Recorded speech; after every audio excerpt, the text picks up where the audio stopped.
What's going on, guys? So the markets have significantly sold off since yesterday. Okay, and if you didn't tune into our live day trading session this morning, definitely go back and watch that. We do short this QQQ and we make a few bucks on SQQQ. As you can see here, I did buy and sold before it sold off here. So not bad, didn't make as much as we wanted, but nonetheless, we did end positive on this trade.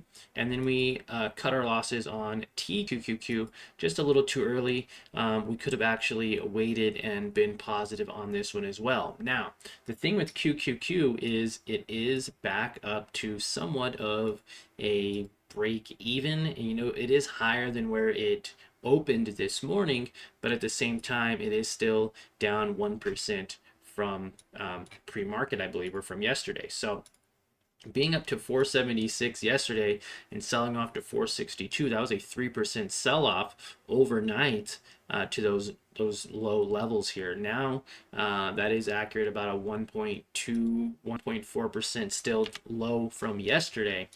Now, QQQ is still bearish. As you can see here, it did not break above 475 during those after hours last night or pre-market session this morning. Then it actually got below this moving average and began to sell off.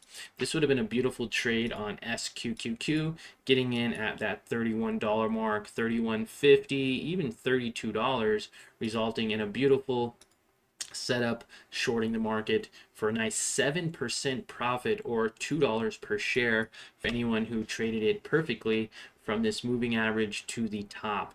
Okay, now for myself, we didn't make much. We literally made $1. At one point, we were up $10. Should have locked in profits at the tippy top.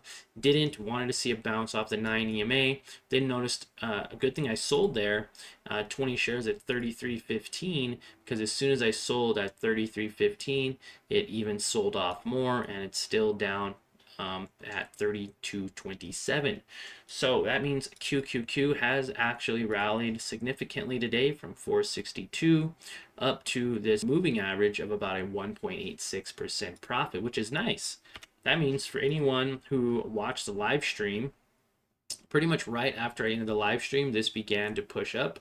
We could have sold our SQQQ position at those all-time highs and then got into TQQQ. And I know there's probably quite a few of our LTE members that did get in, that was able to profit as well, up 6% from that low to where that moving average is, $3 per share. Okay, so even 10 shares would have resulted in $30 in profit, or 100 shares would have resulted in $300 in profit on this small move right here. Now, what I want to bring to everyone's attention is we're no longer making new highs. We got rejected off of this level here on QQQ, and we have not been able to get above this level now. Okay, now when looking at a bigger picture, well, on a small scale, okay, it's still bearish, right? It's kind of consolidating. Now, remember, we do have Microsoft reporting earnings after market close today, okay? They do report earnings after market close, so I do want you guys to be aware of that, as well as Meta and Robinhood and QCOM. Okay, they all report earnings after market close today, so that can result in either the market ripping up or selling off even more, depending on how Microsoft, Meta, and Robinhood report their earnings. The main one is going to be Microsoft, right? And Microsoft sold off just as much and potentially could be selling off even more. Now, they did spike off of that moving average here back up, but on the daily, we are still seeing those signs of it being very bearish. Okay, now it has been as low as 344. Could we get back to those low levels? Possibly for Microsoft. Meta also, look, very bearish trend. These guys can definitely sell off and go back down to 470s, no problem. So we're gonna have to wait and see what happens there. And then of course Hood or Robinhood, that's another one. It's not going to affect the market as much because it's only 41 billion, but nonetheless, you can still see here, if I clean up this chart, this one is very bullish in a way. It is above those moving averages and slowly trying to push up, but there is a slight wall at $50 ish, $50, maybe even $49 for hood. Okay, so be aware of that. That is a key resistance level. Now, long term, speaking of long term, the market has been very bearish, right? It has not been above this 200-day moving average, and we've been talking about this all week. It's been above this moving average, showing signs of it wanting to be bullish, but at the same time, there's still a lot of bearish sentiment. There's still tariffs going on. They might be paused, but they're still there. We also have you know, earnings reports, and we have the GDP. They just announced a negative GDP. If we get another negative GDP next quarter, or 2 consecutive negative GDPs in a row, then that will be technically a recession. So we still have the possibility of being in a recession, going toward a recession, leaning toward a recession, and still seeing the NASDAQ market and other companies sell off still. Okay, but right now the markets are holding above this moving average. Okay, so there's a lot of consolidation, but I want you to know, bigger picture, okay, it has been selling off for quite some time, from highs of 540 to lows of 398. That was a 26% sell off, okay, in a very short amount of time. Then it pushed all the way up over 17%, and then it has sold off again 8%, and overall from that low it is now currently up about 18%. So it's up 18% from that sell off. But does that mean that we're going to continue to see the bulls step in and this continues to go up? We still have another 15% to go up before it goes back to break even. And there's nothing in the markets, there's nothing in the economy saying, hey, the market should go back up to these levels. We have a great economy. Because right now there's nothing saying that, nothing indicating that. So with that said, if it pushes below, you know, even 460, 458, we can see a significant sell-off even to 420s, maybe even 400s, maybe even $398 again. Okay, I want you guys to be aware of that. So if you're thinking about going bullish because of the last maybe week or so, you know, just because the market's bullish for a week doesn't mean, or doesn't take away the fact that the market's been bearish for over, what, 3 months?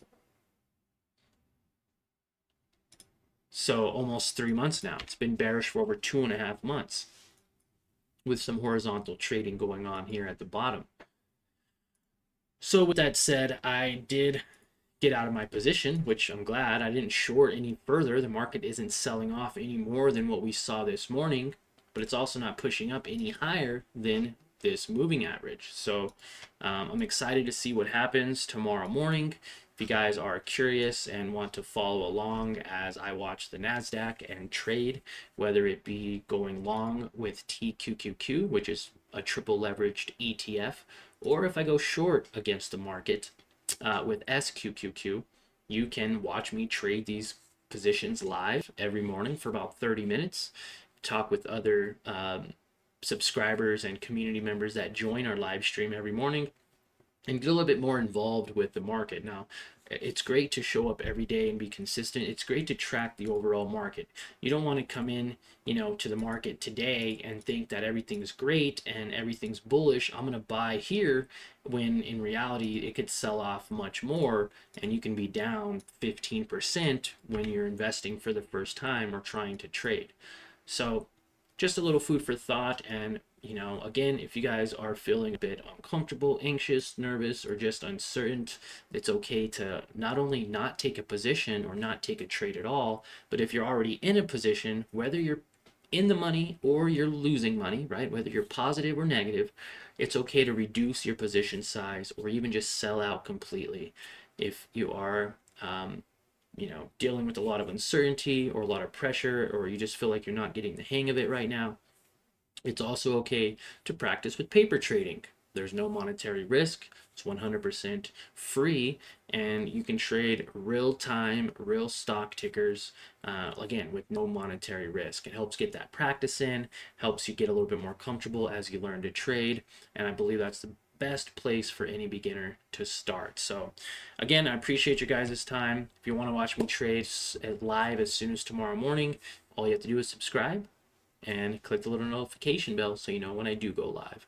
Thank you for your time. Be careful out there as the markets begin to consolidate at these levels, and I'm excited to see what happens tomorrow.